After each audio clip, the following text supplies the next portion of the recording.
so today's is on hip flexors. So we're talking about so a lot of riders come to me and say about tight hip flexors. So it's similar to when we talk about tight hamstrings.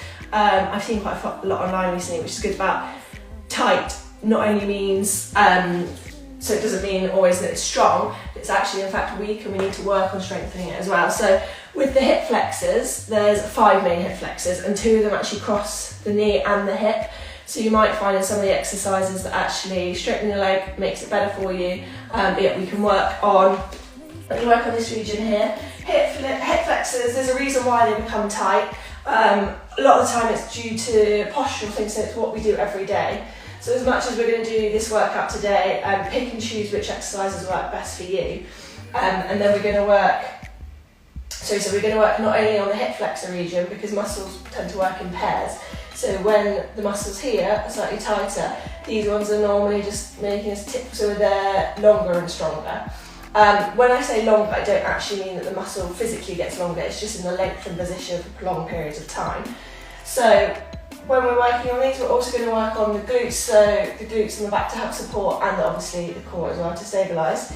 So we're going to start off just by doing some roll downs, and then starting at the back of your mat. Just going to knock the chin down towards the chest, rolling all the way down, walk up into plank position, and then either dropping to your knees or slowly lowering all the way to the ground. Untuck your feet, and you're just going to press away from the floor, lifting up, pulling up on your rib cage and stretching the front of the back, front of the thighs. What you don't want to feel is a pinch in your lower back. So if that feels too much for you, just think of squeezing the glutes, pressing the thighs into the ground, and that might be enough of a stretch for you there. If you are pushing up, then you're pressing up, just the way you feel. You can using your glutes, but you're stretching the front of your thighs and not pressing into your back. And then just pressing back, tuck the toes into down dog and pedal the feet out. So when we spoke about in the live about feet working with our feet, there's a massive link as well between feet and hips, so really important we address the feet issues. We're looking at the hips, and also hip issues when looking at the feet. So we're working, when you're looking at a joint, you're working above and below it to see for any issues as well, because as we know, the body works as a whole. We can't just segment one area, because if we fix one area and there's a problem down there, problem higher up, it's going to come back, that same issue. So same thing, just nodding the chin down towards the chest, walking out. Holding plank position, and then just slowly lowering down. Untuck the feet, pressing up, and then tucking the feet underneath. Press back, down dog, walking all the way up, rolling up the spine. And then this time you're going to come all the way back down. One more time, lowering down to the ground. Press up. And then this time you're going to bring your knees underneath your hips into 4-point kneeling, and just doing a few of the cat cows. So waking up the spine. Nice breaths. And then on the next, when you go into cat, you're just going to shift your weight over to the left.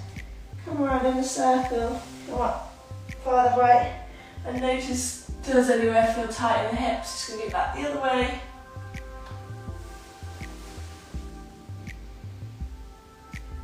Untuck.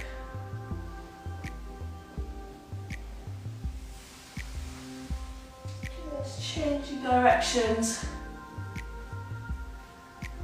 So loosening up spine. Going back just a couple more. So when we look at hip flexors as well, there's attachments into the spine, so it can often be the cause of lower back pain if you've got really tight hip flexors.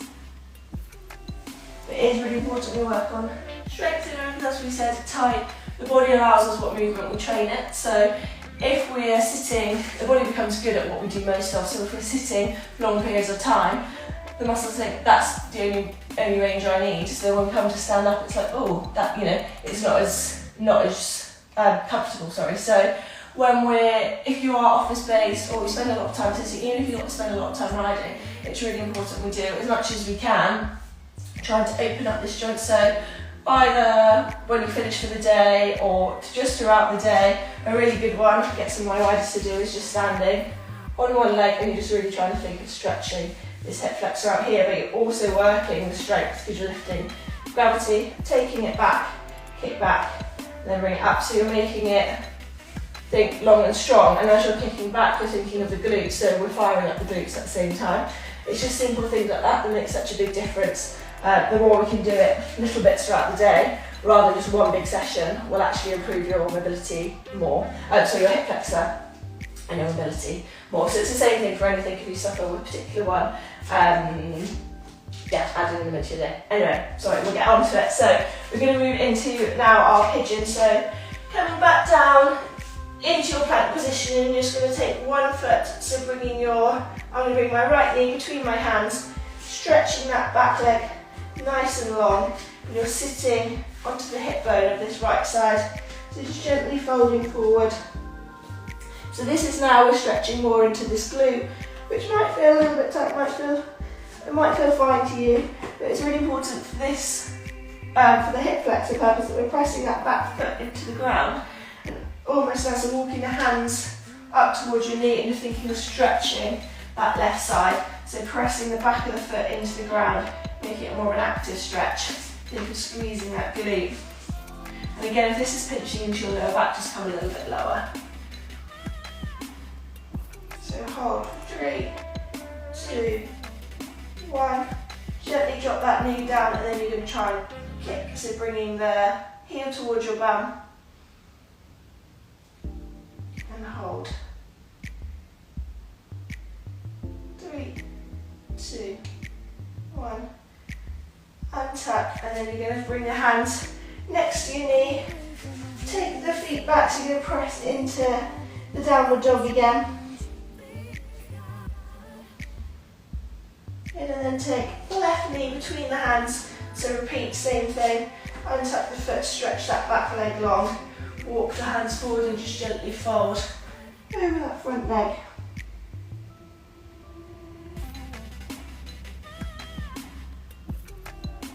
And I'm just going to slowly walk the hands towards that knee, press that back foot into the ground, lift off the knee. Take the leg nice and long, stretching. As it ridges, the more you can press back, the better your hip flexor mobility is. If you're down here, that's absolutely fine. This means we need to work. It's staying in the range that's comfortable for you and working up. Hold, 3, 2, 1, and then bending, so kicking the heel towards your bum. The reason why we do this one is 2 of the major, so serratorius and rec fem cross the hip and the knee joint, so this one we're just activating them a little bit more, just getting that stretch. Hold, 3, 2, 1, and then feet back together into your down dog, and then just walking your hands towards your feet, rolling up, and then we're going to come to lying and just doing a few of our hip crossovers. So you're going to take, let's do left foot first. So left foot onto your right leg, and so the ankle is just below the knee, just above the knee, and you're going to take your foot down towards the right hand side. So left foot down towards the right hand side, making sure you keep your shoulders on the ground, and then just gently pulling it back. So this one we're opening up the hip here, so that serratorius muscle is also responsible for adducting the thigh. So it's the reason why a lot of the time it can pull our knees in and we get that flappy lower leg. So you're just gently rocking over to the side, and then use your core, pull back and feel the stretch down this inner thigh here.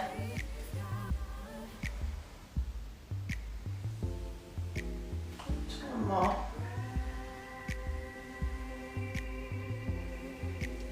And then swapping sides.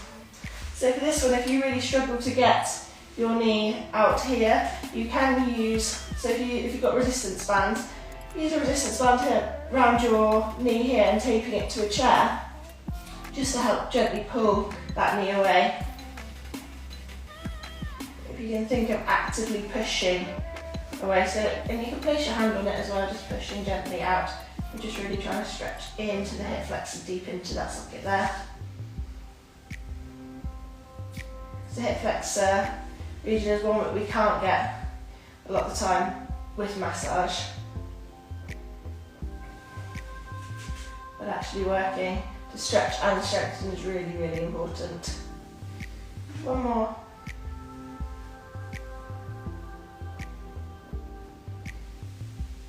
And then we're going to come into what you've probably seen before for the hip flexor region, the lunge.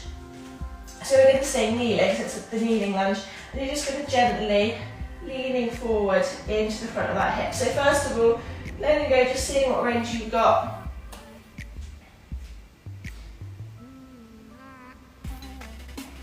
So just gently pressing, so think of knee pressing over the middle of your toes. And then from here, from this position, I want you to think of tucking the pelvis, and then some more moving into that. If you do Pilates, the imprint, so you're rolling, squeeze the glutes, lift up from the core, and you feel a deeper stretch then down the front of your left thigh. And then letting go. Press deeper, and then tucking. So you just think of rolling the pelvis backwards and forwards, tucking the rib cage, and pressing down. So with riders, we don't want to work just in neutral or just in imprint. We want to think of that pelvic mobility. So you're just tucking, untucking, stretching that hip flexor. One more. Good. And then just stretching back, swapping sides. So bringing left foot forward. So you can tuck the toes of the back foot or untuck. I quite like tucking to feel it's a nice stretch for the underside of the foot into the arches. So first of all, you're just doing the usual. You think of body in neutral, back in neutral. And then just tucking, untucking. It won't be a huge movement, you don't want a huge movement on this, so you want to try and think of it just coming in the socket, and you should think of stretching and then lengthening. So stretching and strengthening here.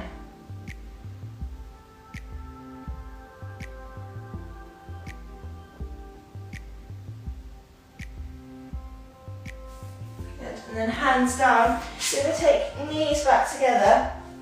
And for this one, you've got two options. If your hip flexors are really, really tight, or you've got any knee issues, taking the knees really wide and you're just going to sit back into a child's pose. Think of getting the knees as wide as you can, so even taking them off the mat, just to try and open up the hips here. What you want to try and do is roll, so think of rolling the thigh bone outwards, so that we're then really getting it, we're not collapsing in, like I was saying earlier about that sartorius muscle crossing and being responsible for adducting is a lot of the time the reason why we get the flappy lower leg, because we're twisting in from if that muscle's tight and it's making us twist in from the hip, and then the lower leg's coming out, if that makes sense. So think of rolling the thigh bones away from you, so opening up this space and then walking the hands forward.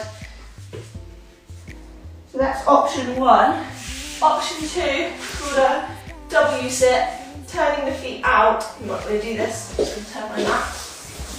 A little bit painful on the ankle bones otherwise, so if you've got carpet, that's fine.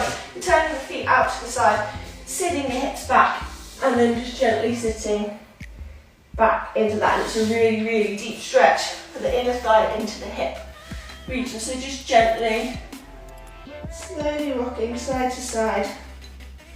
And what you want for this one is a little bit of discomfort. It's fine, a little bit of, but you don't want pain. So if the body senses pain, it's going to block the movement even more. It thinks it's at risk of injury because it's not strong enough in the range yet. So if you need to bring your feet in slightly, play around with the foot position and just gently try to find where's comfortable for you.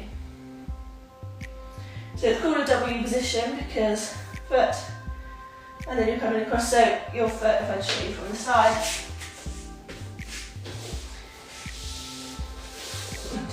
So, I can't really see from there. So this ankle is basically, your toes are pointing out, feet, think of a W basically. So you're going to hold this position for another minute. So you should be comfortable enough to be able to sit in this position for 2 minutes. Just rocking side to side.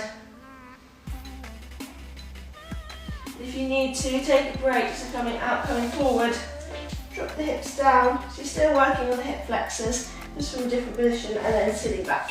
So when the knee is flexed and the hip is flexed, that's when the muscles are most on stretch, because as I was saying, there's 2 muscles across the knee and the hip. This is pulling. They're responsible for hip flexion and knee flexion. And obviously the extension as well. Good, we're just going to do 10 more seconds here. Just some more I want to show you. And then just gently coming forward, bring your feet towards each other, just sitting back. Try not to rush and jump up from that movement. So you want the body to be comfortable in that movement. And then you're going to come back down to lying, and we're going to do scorpion one. So those that you've joined before will know this one. So you're going to take your hands out to the side, keeping the hands on the floor. You're just going to bring your left heel towards your bum, lift the knee off the floor, untuck, and touch the floor on the opposite side if you can. Rolling back, and swap sides, right knee up, twist, drop, back down.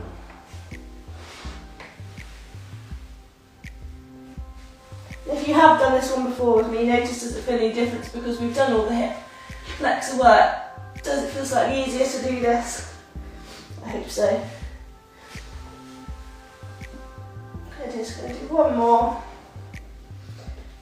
So it's an active one, so you want to think of using the glute, using the hamstring to lift off for those ones. And then rolling back and down. And the next one, so you can either stick with doing those ones. This one's a little bit more of a complex one again, but a really, really good one.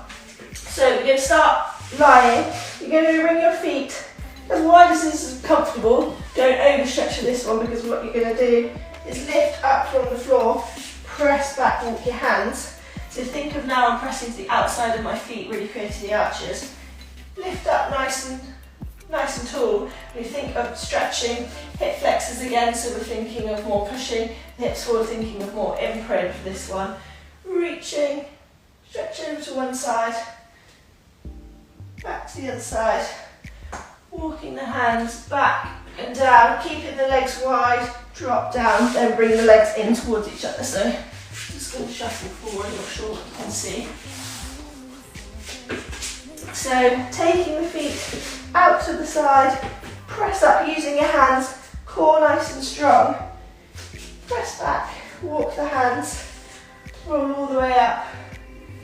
Lean over to one side. And then the other, stay nice and strong, press the outside of the feet. Fold forward, walk the hands out. Drop down, elbows in, feet back together. So then one more time, feet out to the side, press back and up, walk the hands towards your feet, slowly roll up, reach over, other side, and then all the way down, back and down. Bring the feet together, just gently press up, so we're going to do up dog again. Think of stretching inside, just rocking side to side here. Again, working within your range. Pressing back. And then we're going to move into our lunge rocks again. So for this one again, 2 options. If you want to stay just doing the rocks, so working on control here. Or what we're going to do now to make it more of an active, make it more of a strengthening one as well. So get it as long as you can without pinching into the back. So go into imprint and then shuffling the feet as far forward as you can. Stay in that range there. Then let go of the imprint, but we're going to just lift the back knee off the floor, hold for a second, drop all the way down. So you're making it more active by making these muscles work while they're long. So thinking of long and strong, lift up,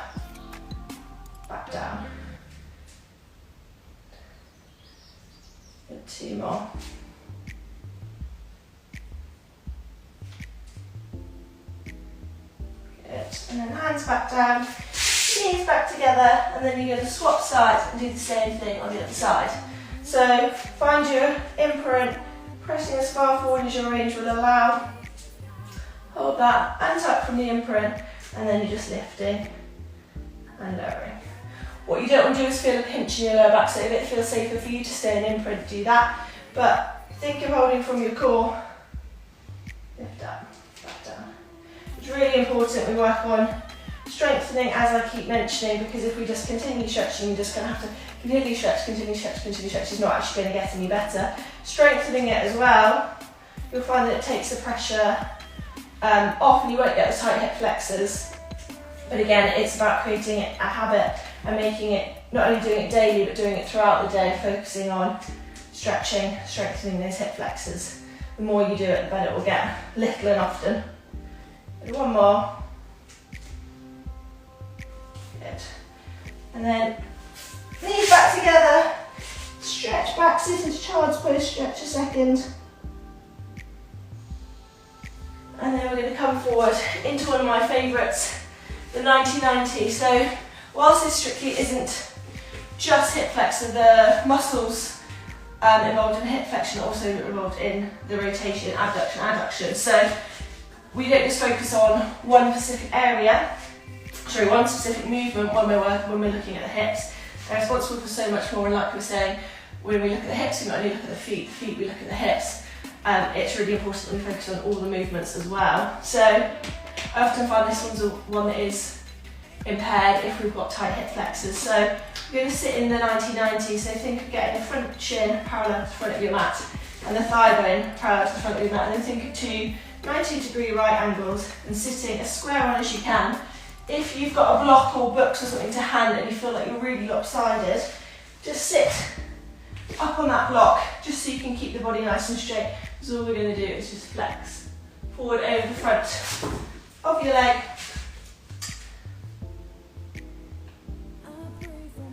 And then coming up. So you should feel a nice pull down the right hand side here.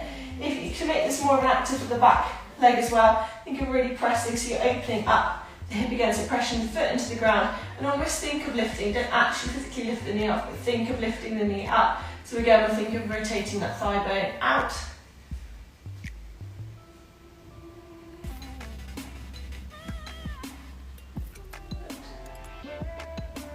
Gently folding, coming forward.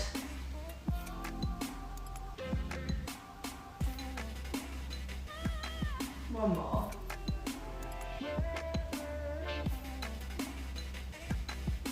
Good, and then from there, either taking the hands behind if you need, if you're sat on the block, take the block away now and take the hands behind if you can. Staying here, keeping the arms forward, so think of torso nice and straight, and just going to press through your feet, rolling in your thigh bones, roll over to the other side, and roll back. So just 90-90 rolls.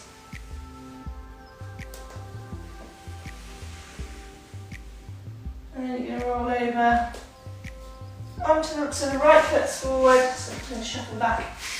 So you want your right thigh now parallel with the front of the mat, the thigh bone also parallel with the front of the mat, feet out 90-90, and again using the block if you need, if you feel like you're sat really lopsided, you're trying to lift up and over, front leg, gently coming back.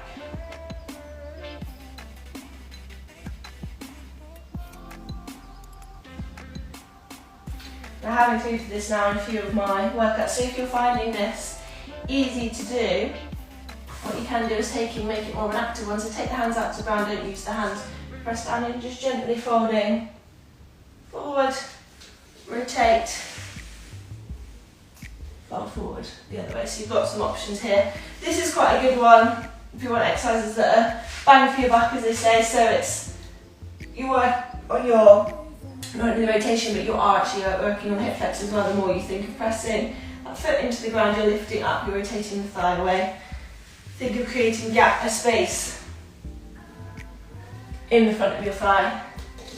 So you've got two options, staying there or the rotating ones. These are the last ones we're just going to finish on. For some nice gentle stretches.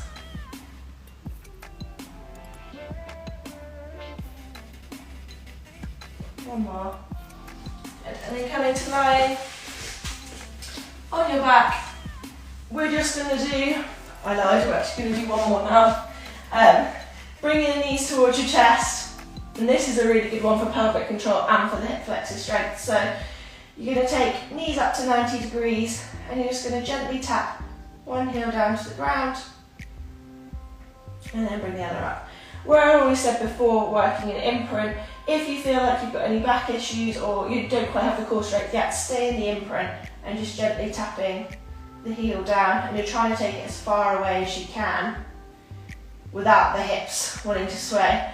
If you've got that mastered, you've got that down, we're going to try and work now between imprint and neutral. I was doing this with a couple of clients last night, and one way you might find it easier than the other. So staying in imprint, take it away, and then come into neutral to bring it back. But what you don't want to do is see the swinging when you're doing it. So think of just moving, using the core to kind of lift up on the pelvis and gently take it away. So when we're changing the angle of the pelvis, we're changing how long the muscle needs to be working at. So it might find it slightly easier one way than the other. So think of imprint first, take the heel away, now go into neutral and bringing it back. And it shouldn't be a major movement. So imprint, taking it away, neutral, bringing it back.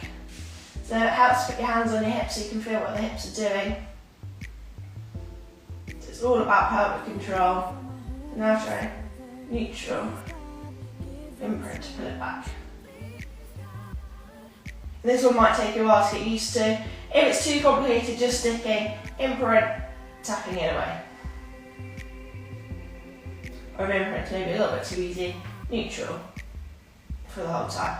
But if you can, really working on that pelvic control really helps strengthen this movement, and not only that, helps with the riding, getting that subtle little movement, because we don't want big movements. It's all about the little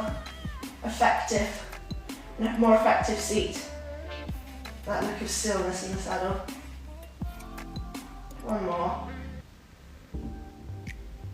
and then just hug the knees in, or side to side, just doing some gentle stretches. So this time placing left ankle onto just above the right knee, and you're just going to use your hand to gently press that knee away without wanting to twist in the pelvis.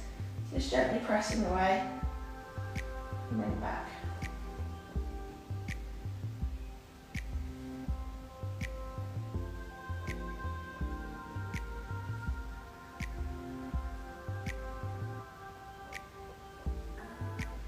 One more. Okay, and then swapping sides, so take that leg down, swap, and then just gently press, pull back.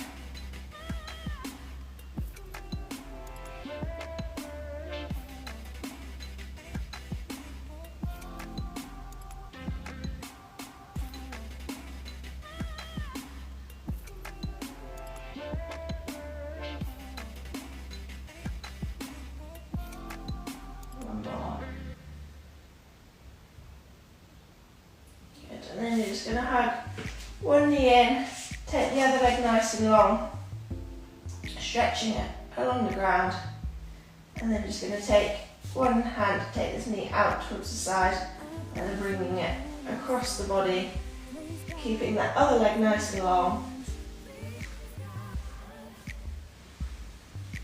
keeping those shoulders on the ground, stretching into the back, into the hips. And then swap sides, so take left leg nice and long, hug this knee in, and then just gently bring it out to the side.